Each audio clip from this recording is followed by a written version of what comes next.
دیکھنے والے کو ایمان کی حالت سے دیکھا اور اس کا خاتمہ بالایمان ہوا، رب نے اس پر بھی جہنم کی آگ کو حرام فرما دیا ہے۔ اللہ کے نبی کا فرمان، جتنے صحابہ جس نے نبی کا دیدار کیا سارے جنتی ہیں، جتنے تابعی جس نے کسی صحابی کا سر کی آنکھ سے دیدار کیا، رب نے اس پر بھی جہنم کی آگ کو حرام فرما دیا ہے۔ یہ ہمارا عقیدہ آقا کے فرمان کے مطابق ہے۔ الخصائص الکبریٰ میں لکھا، جس نے 72 بار جاگتے ہوئے آقا کا دیدار کیا ہے، اور وہ جو تورات اللہ کی طرف سے الواح تورات عطا کی گئی اور گھر لے کر آئے اور ان کا مطالعہ شروع کیا، ذرا اپنا مقام دیکھے۔ حضرت موسیٰ پڑھ رہے ہیں اور پڑھ کیا رہے ہیں؟ تورات کے اندر لکھا ہے، اے میرے کلیم، میرے محبوب کی ایک امت ہوگی، میرے محبوب کی امت ہوگی۔ امت پہلے بتا دیا، سب سے افضل یہ امت ہے، اس امت کی شان یہ ہوگی، آئے گی وہ بعد میں نمبر پہلا لے جائے گے، آئے گی بعد میں نمبر پہلا لے جائے گے۔ کئی ساتھی پھر فوج کے محکمہ میں ملازمت کرنے والے ہو، سب کہہ بیٹھے ہو، جب صبح پریڈ ہوتی ہے اور جب کوئی ان کا سربراہ پریڈ کرواتا ہے، وہ کرواتے اچانک اباؤٹ ٹرن کے الفاظ اپنی زبان سے دہراتا ہے، اور سب سے جو آگے والا ہے وہ رخ پیچھے کی طرف موڑ لیتا ہے، سب سے جو پیچھے والا ہے وہ سب سے آگے ہو جاتا ہے۔ فرمایا کل قیامت کے دن ساری امتیں اکٹھی ہوں گی، 120 امتوں کی صفحے ہوں گے، ان میں 80 صفحے اس امت کے ہوں گے۔ اللہ کی طرف سے اعلان ہوگا، جو پہلے آئی ہوگی امت وہ آگے ہوگی، دوسرے نمبر والی دوسرے نمبر پر، تیسرے نمبر والی تیسرے نمبر پر، یعنی حضرت آدم علیہ السلام کی امت آگے ہوگی، حضرت نوح کی پیچھے ہوگی، حضرت یعقوب کی پیچھے ہوگی، حضرت عیسیٰ کی پیچھے ہوگی، ایسے سب نبیوں کی جو پھر امتیں ہیں وہ ترتیب کے لحاظ سے آگے پیچھے 1 2 3 4 5 ایسے نمبروں پر ہوگی۔ اللہ کی طرف سے معاشر کے میدان میں اعلان ہوگا، اباؤٹ ٹرن، سب رخ موڑ لیں گے، سب سے آخر میں آنے والے ہم گناہگار سب سے پہلا نمبر لے جائیں گے، سب سے آگے ہم آ جائیں گے۔ آپ لکھا حضرت موسیٰ نے پڑھا، مولا یہ کتنی شان والی امت ہے، آئے گی بعد میں نمبر پہلا لے جائیں گے، آئے گی بعد میں نمبر پہلا لے جائیں گے۔ اے مولا یہ امت مجھے دے دے، مولا امت مجھے عطا کر دے۔ خالق کائنات کی طرف سے اعلان ہوتا ہے، اے میرے کلیم سن، دل کا امت احمد، یہ تو میرے حبیب احمد کی امت ہے، یہ کلیم میں تجھے کیسے دے دو، یہ تو میرے حبیب احمد کی امت ہے، جو سارے نبیوں کا سردار ہے، ساری امتوں کی سردار، تو میں نے امت اس کے حصہ میں رکھ دی ہے، ساری کتابوں کی سردار کتاب قرآن تو میں نے اس کے حصہ میں رکھ دیا ہے۔ آئے گا بعد میں نمبر سب سے پہلا ہوگا۔ پھر حضرت موسیٰ آگے بڑھ رہے ہیں، یہ امت کتنی شان والی ہے، کتنے مقام والی ہے۔ اس امت میں سے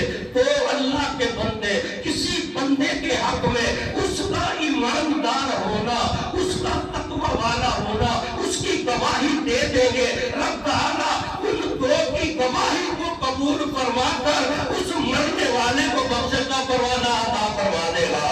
ہونا ہو ہم میں سے کوئی گواہی دینے والا بن جائے، حقوق اللہ پورے کرنے والا تھا، حقوق کی بات پورے کرنے والا تھا، اللہ دعا کا صدقہ اس پر کرم فرما دے۔ جب حضرت موسیٰ پڑھ رہے ہیں، یہ امت اتنی شان والی، اس امت کا ایک فرد رب کی بارگاہ میں التجا کرے گا، اے مولا اسے معاف فرما دے، اے مولا اسے معاف فرما دے، پھر التجا کرے گا، اے مولا اسے عطا کر دے، اسے فلاں چیز عطا کر دے۔ رب معافی کی دعا بھی اس کی قبول اس کے حق میں فرمائے گا، رب عطا کی دعا بھی جس کے حق میں وہ مانگے گا وہ قبول فرمائے گا۔ یہ کون پڑھ رہا ہے؟ حضرت موسیٰ پڑھ رہے ہیں، لکھا کس نے؟ امام جلال الدین